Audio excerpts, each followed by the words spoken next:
వెళ్ళి వాళ్ళ కష్ట సుఖాలు కూడా తెలుసుకొని వాళ్ళతో మాట్లాడిన విషయం కూడా మీకు అందరికి కూడా తెలియజేస్తున్నా, ప్రజలందరూ కూడా చూశారు.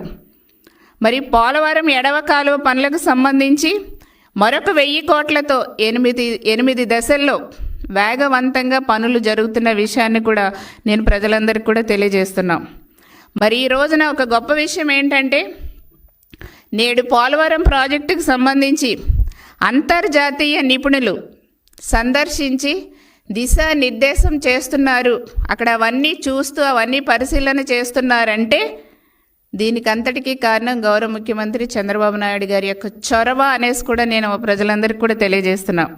అంటే బాబు గారి యొక్క, గౌరవ ముఖ్యమంత్రి చంద్రబాబు నాయుడు గారి యొక్క కృషి, పట్టుదల, సంకల్ప బలం, చిత్తశుద్ధి ఏ విధంగా ప్రజల పట్ల ఉందో, రాష్ట్ర భవిష్యత్తు పట్ల ఉందో, పోలవరం ప్రాజెక్టు పట్ల ఉందో అనేసి ఒకసారి ప్రజలందరూ కూడా అర్థం చేసుకోగలరనేసి కూడా నేను ఈ సందర్భంగా